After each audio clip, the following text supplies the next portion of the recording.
નમસ્કાર મિત્રો, હું રાજેશ ભાસ્કર આપ સૌનું યુટ્યુબમાં આપણી આ ચેનલ પર સ્વાગત કરું છું. મિત્રો, આજે આપણે તારીખ 31 ઓક્ટોબર 2025ના કેટલાક મોસ્ટ ઇમ્પોર્ટન્ટ કરંટ અફેર અને અગાઉની પરીક્ષામાં પૂછાયેલા કેટલાક ઇમ્પોર્ટન્ટ પ્રશ્નો વિશે ડિટેલમાં ચર્ચા કરીશું, જે આપને આવનારી પરીક્ષા માટે ખૂબ જ ઉપયોગી સાબિત થશે. તો મિત્રો, આપ આ ચર્ચા સાથે જોડાઈ રહેજો અને વિડીયોને પહેલેથી લઈને છેલ્લે સુધી પૂરેપૂરો જોવાનો આગ્રહ રાખજો. તો ચલો મિત્રો, શરૂ કરીએ. શરૂઆત કરતાં પહેલાં જણાવી દઉં કે જો તમારે આપણી આ યુટ્યુબ ચેનલને સબસ્ક્રાઇબ કરવાનું હજી પણ બાકી હોય તો ચેનલને સબસ્ક્રાઇબ કરજો, નોટિફિકેશન બેલ આઇકોનને પ્રેસ કરીને, અને જો તમને વિડીયો પસંદ આવે તો વિડીયોને લાઈક કરજો, પરંતુ તમારા મિત્રો જોડે વિડીયોની લિંકને શેર કરવાનું ના ભૂલતા. ચલો તો શરૂઆત કરીએ. સૌપ્રથમ જોઈશું અગાઉની પરીક્ષામાં પૂછાયેલા સામાન્ય વિજ્ઞાનના પ્રશ્નો, જેના જવાબો તમારે મને કમેન્ટ બોક્સમાં લખીને જણાવવાના છે.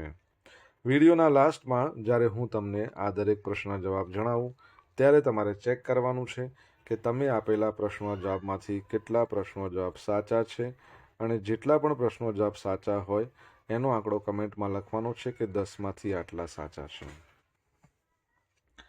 ડેઇલી જીકે ટેસ્ટમાં આપણે રોજ 10 પ્રશ્નો પૂછે છે, એમાંથી 5 પ્રશ્નો સામાન્ય વિજ્ઞાનના હોય છે, બાકીના જે 5 પ્રશ્નો છે એ ગુજરાતના ઇતિહાસના છે.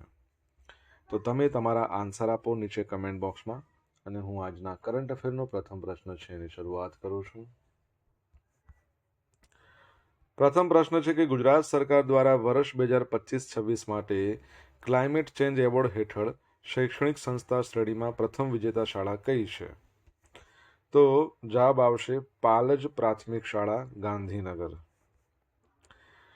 તો ક્લાઇમેટ ચેન્જની વૈશ્વિક સમસ્યાના હકારાત્મક ઉકેલ માટે ગુજરાત સરકાર જનભાગીદારી અને ગ્રીન કવચના નિર્માણ દ્વારા પ્રયત્નશીલ છે, અને આ પ્રયાસના ભાગરૂપે પ્લાસ્ટિક મુક્ત ગામની અનોખી પહેલને આગળ વધારવા માટે વન ક્લાઇમેટ ચેન્જ વિભાગ છે ને આપણો ગુજરાતનો, એના દ્વારા 2025-26ના રાજ્ય કક્ષાના ક્લાઇમેટ ચેન્જ એવોર્ડ છે એનાયત કરવામાં આવ્યા છે. શૈક્ષણિક સંસ્થા શ્રેણી હેઠળ કુલ 3 સરકારી પ્રાથમિક શાળાઓને રોકડ પુરસ્કાર આપીને સન્માનિત કરવામાં આવી છે. એ 3 પ્રાથમિક શાળાઓ અહીંયા છે. પહેલી છે પાલજ પ્રાથમિક શાળા, જે ગાંધીનગર જિલ્લામાં છે. એના પ્રોજેક્ટનો વિષય હતો પ્લાસ્ટિક જાગૃતિ અને રિસાયકલિંગ પહેલ. એને ઇનામ મળ્યું છે 1 લાખ રૂપિયાનું, પહેલું ઇનામ. બીજું છે અહમદપુર પ્રાથમિક શાળા, એ પણ ગાંધીનગરમાં, એનું પણ પ્લાસ્ટિક મુક્ત હરિયાળું ગ્રામ આવો પ્રોજેક્ટનો વિષય હતો, એને 75,000 રૂપિયા મળ્યું છે. ત્રીજી છે સિંહજકુમાર પ્રાથમિક શાળા, ખેડા જિલ્લામાં, અને green school catch the rain આ પ્રોજેક્ટનો વિષય હતો, જેને 3જું સ્થાન મળ્યું છે, અને 50,000 રૂપિયાનું રોકડ ઇનામ મળ્યું છે. તો આ યાદ રાખજો. અહીંથી એક પ્રશ્ન તમારા માટે છે કે પ્લાસ્ટિક બેગ ફ્રી દિવસ આપણે ક્યારે મનાવીએ છીએ? તમને આન્સર આવડતો હોય તો કમેન્ટ બોક્સમાં લખીને જણાવો. ત્યારબાદનો પ્રશ્ન, ભારતમાં દર વર્ષે રાષ્ટ્રીય એકતા દિવસ ક્યારે મનાવવામાં આવે છે? તો આજનો દિવસ એટલે કે 31મી ઓક્ટોબર સરદાર પટેલનો જન્મદિવસ, બરાબર છે, જેને આપણે ભારતમાં રાષ્ટ્રીય એકતા દિવસ તરીકે ઉજવીએ છીએ. 31 ઓક્ટોબર 1875માં એમનો જન્મ થયો હતો નડિયાદમાં. ભારતમાં રાષ્ટ્રીય એકતા દિવસની ઉજવણી દર વર્ષે 31 ઓક્ટોબરથી કરવામાં આવે છે. ક્યારથી? 2014થી. ભારતના આયર્ન મેન સરદાર વલ્લભભાઈ પટેલ એમની જન્મ જયંતિ નિમિત્તે કરવામાં આવે છે. આ વર્ષે આ મહાન નેતાની 150મા નંબરની વર્ષગાંઠ છે, જેમણે ભારતની સ્વતંત્રતાની લડતમાં અને પછીથી દેશના એકીકરણ દરમિયાન મુખ્ય ભૂમિકા ભજવી હતી. તેઓ સ્વતંત્ર ભારતના પ્રથમ ગૃહમંત્રી અને નાયબ વડાપ્રધાન હતા. ભારતીય ફેડરેશન બનાવવા માટે એમણે અનેક ભારતીય રજવાડાઓના એકીકરણમાં મહત્વપૂર્ણ ભૂમિકા ભજવી હતી. તેમણે ભારતની આઝાદી માટે સામાજિક નેતા તરીકે સખત મહેનત કરી હતી. બારડોલીની મહિલાઓ, અને એમાં પણ ખાસ ભીખીબેન, એમણે સરદાર વલ્લભભાઈ પટેલને સરદારનું બિરુદ આપ્યું હતું. તેમના સન્માનમાં ગુજરાતના નર્મદા જિલ્લાના કેવડિયા ખાતે સ્ટેચ્યુ ઓફ યુનિટી બનાવવામાં આવી છે, જેની ઊંચાઈ તમે મને કહેશો, કમેન્ટમાં લખીને જણાવશો. આઈ થિંક કાલે કે પરમ દિવસે પણ પૂછ્યો હતો ને પ્રશ્ન. ચલો, મીટર અને ફૂટ બંનેમાં લખીને જણાવજો સ્ટેચ્યુ ઓફ યુનિટીની ઊંચાઈ. આજે તો કાર્યક્રમ યોજાવાનો છે ને, આપણે ગઈકાલે ભણ્યા હતા, આપણા વડાપ્રધાન નરેન્દ્ર મોદી કેવડિયા ખાતે કાર્યક્રમમાં ભાગ લેશે, બરાબર છે, રાષ્ટ્રીય એકતા દિવસની. વિશ્વ શહેર દિવસ એ પણ આજે 31મી ઓક્ટોબરના રોજ મનાવવામાં આવે છે.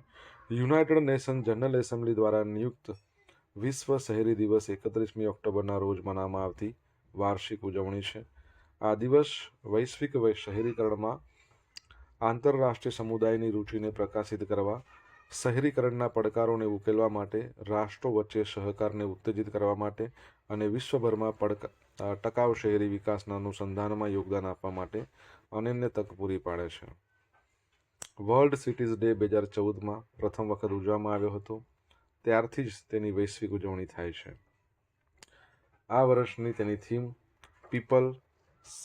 પીપલ સેન્ટર સ્માર્ટ સિટીઝ, બરાબર છે, પીપલ સેન્ટર સ્માર્ટ સિટીઝ એની થીમ છે. ઓકે, યાદ રાખજો. આગળ વધીએ. વિશ્વ બચત દિવસ, વર્લ્ડ થ્રિફ્ટ ડે કહો અથવા તો વર્લ્ડ સેવિંગ ડે, એ ગઈકાલે હતો 30 ઓક્ટોબર. હવે બચત કરવી એ આર્થિક લક્ષ્યો પ્રાપ્ત કરવા, ભવિષ્યના ખર્ચાઓ માટે તૈયારી કરવા અને નાણાકીય તણાવ ઘટાડવા માટેનું આવશ્યક પગલું છે.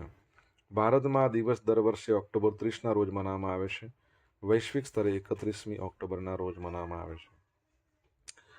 આ દિવસ વ્યક્તિઓને તેમની ખર્ચ અને બચત કરવાની ટેવો પર વિચાર કરવા પ્રોત્સાહિત કરે છે, જે નાણાકીય સુખાકારી અને સુરક્ષામાં યોગદાન આપે છે. વર્લ્ડ સેવિંગ ડે સૌ પ્રથમ વખત 1924માં આંતરરાષ્ટ્રીય સેવિંગ બેંક્સ કોંગ્રેસ દરમિયાન મનાવવામાં આવ્યો હતો. આ કોંગ્રેસ ઓક્ટોબર 24થી ઓક્ટોબર 30 દરમિયાન યોજાઈ હતી. ઓક્ટોબર 24ને આપણે એક દિવસ, આમ તો એક નહીં 2 દિવસ તરીકે ઉજવીએ છીએ. 2 અલગ અલગ દિવસ છે. તમને યાદ હોય કયા દિવસ છે તો કમેન્ટમાં લખીને જણાવો. ટ્રમ્પ, અમેરિકાના પ્રેસિડેન્ટ ડોનાલ્ડ ટ્રમ્પને દક્ષિણ કોરિયાનું સર્વોચ્ચ સન્માન અને ગોલ્ડન ક્રાઉન પ્રાપ્ત થયું. તો ગ્રાન્ડ ઓર્ડર ઓફ મુગુન્દવા એ દક્ષિણ કોરિયા છે, એટલે કે રિપબ્લિક ઓફ કોરિયા દ્વારા આપવામાં આવતું સૌથી મોટું રાષ્ટ્રીય સન્માન છે, મેરિટનો ઓર્ડર, અને એ એમને આપવામાં આવ્યું છે.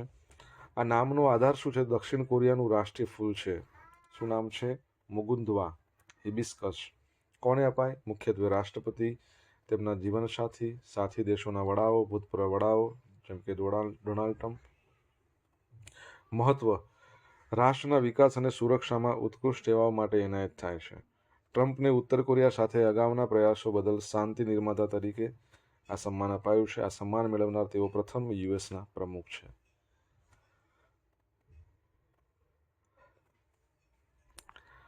દક્ષિણ કોરિયાની વાત કરીએ, સિઓલ એનું કેપિટલ છે, બરાબર. દક્ષિણ કોરિયન વોલ અથવા તો રિપબ્લિક ઓફ કોરિયન વોન એની કરન્સી છે. અને પ્રેસિડેન્ટનું નામ તમે જ મને કહેશો. આન્સર આવડતો હોય તો કમેન્ટ બોક્સમાં લખીને જણાવો. મિત્રો, વિડીયો પસંદ આવ્યો હોય, ભણવાની મજા આવી હોય તો વિડીયોને લાઇક કરો, તમારા મિત્રો જોડે વિડીયોની લિંકને શેર કરજો. આપણી બંને યુટ્યુબ ચેનલ રાજેશ ભાસ્કર 2ને સબસ્ક્રાઇબ કરવાનું બાકી હોય તો સબસ્ક્રાઇબ કરો, નોટિફિકેશન બેલ આઇકોનને પ્રેસ કરીને. જો તમારે ડેલી કરંટ અફેરની પીડીએફ જોઈતી હોય તો આપણી ટેલિગ્રામ ચેનલને જોઈન કરી લો. ડેલી કરંટ અફેરની પીડીએફ તમને અહીંયા મળશે, સાથે તમને પોલ્સ પણ રમવા મળશે.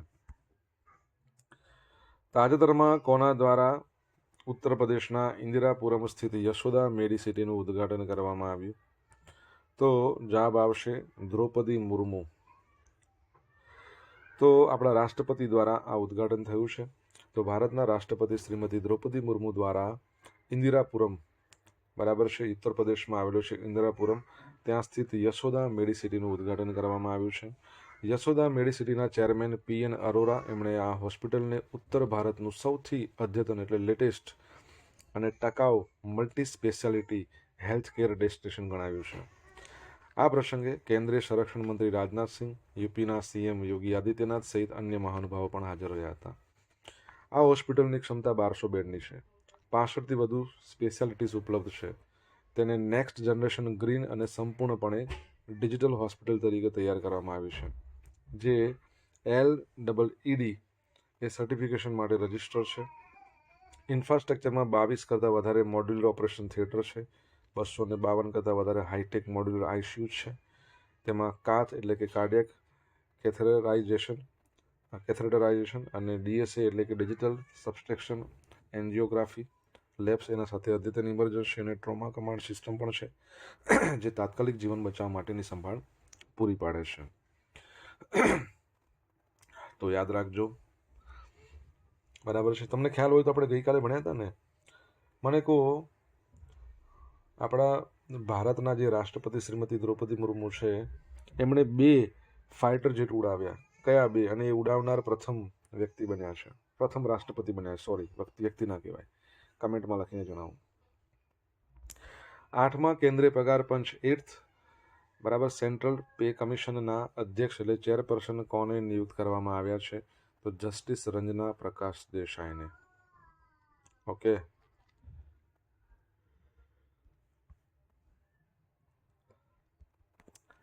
કેન્દ્રીય કેબિનેટે 8મા કેન્દ્રીય પગાર પંચની ટર્મ્સ ઓફ રેફરન્સને મંજૂરી આપી દીધી છે, જે કેન્દ્રીય કર્મચારીઓના પગાર માળખા અને નિવૃત્તિના લાભો નક્કી કરશે. જાહેરાત જાન્યુઆરી 2025માં 8મા સીપીસીની રચનાની સૈદ્ધાંતિક મંજૂરી છે. બંધારણ, તેમાં એક અધ્યક્ષ રહેશે, એક પાર્ટ ટાઈમ સભ્ય અને એક સભ્ય સચિવ. અધ્યક્ષ કોણ? જસ્ટિસ રંજના પ્રકાશ દેસાઈ. સભ્યોમાં પ્રોફેસર પુલક ઘોષ પાર્ટ ટાઈમ સભ્ય અને પંકજ જૈન સભ્ય સચિવ. સમય મર્યાદા રચનાની તારીખથી 18 મહિનામાં ભલામણો રજૂ કરવાની રહેશે. કર્મચારીઓની સંખ્યા આશરે 50 લાખ કેન્દ્રીય કર્મચારીઓ માટે આ લાગુ થશે.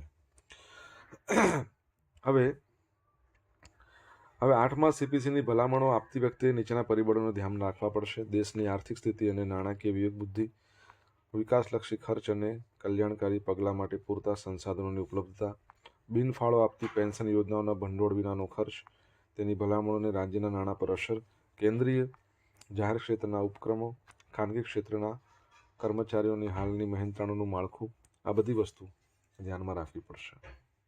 બરાબર છે. તમને ખબર છે કે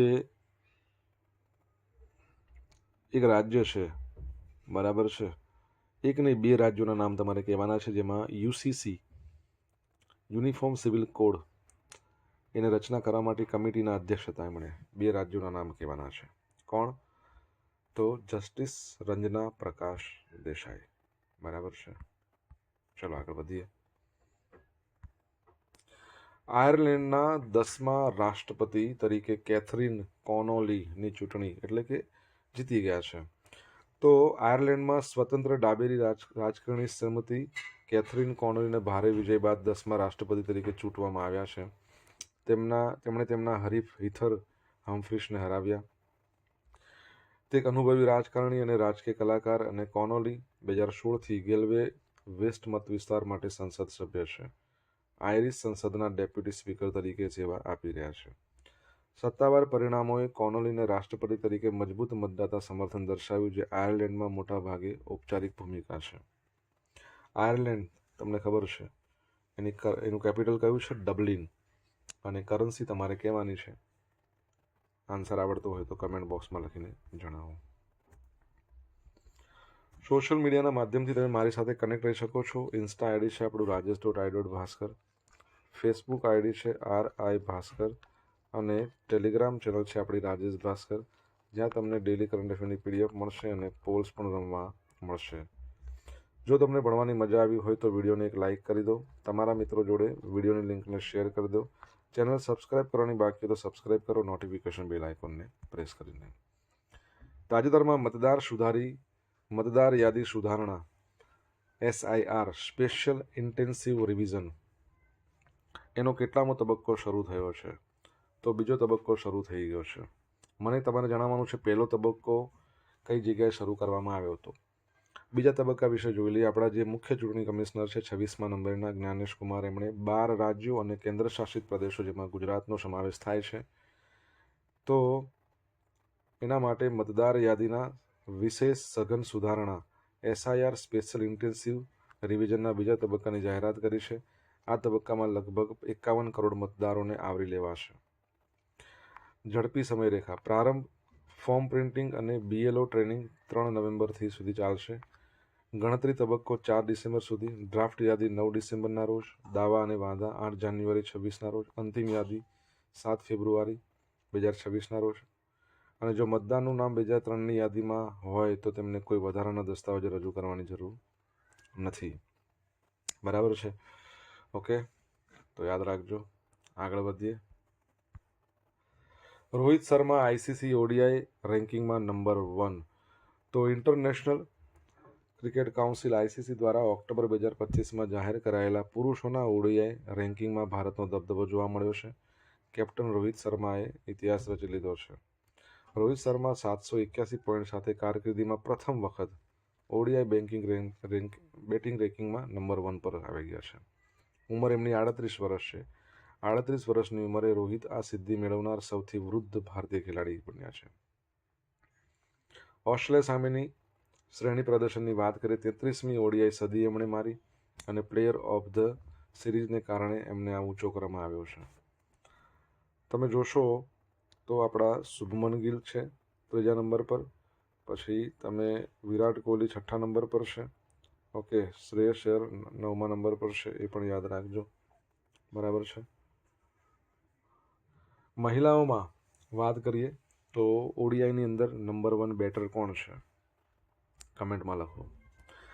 હવે જોઈશું અગાઉની પરીક્ષામાં પૂછાયેલા સામાન્ય વિજ્ઞાનના પ્રશ્નો. પહેલો પ્રશ્ન, વિશ્વમાં સરેરાશ નાગરિક કેટલા મેટ્રિક ટન કાર્બન છોડે છે? 4.5.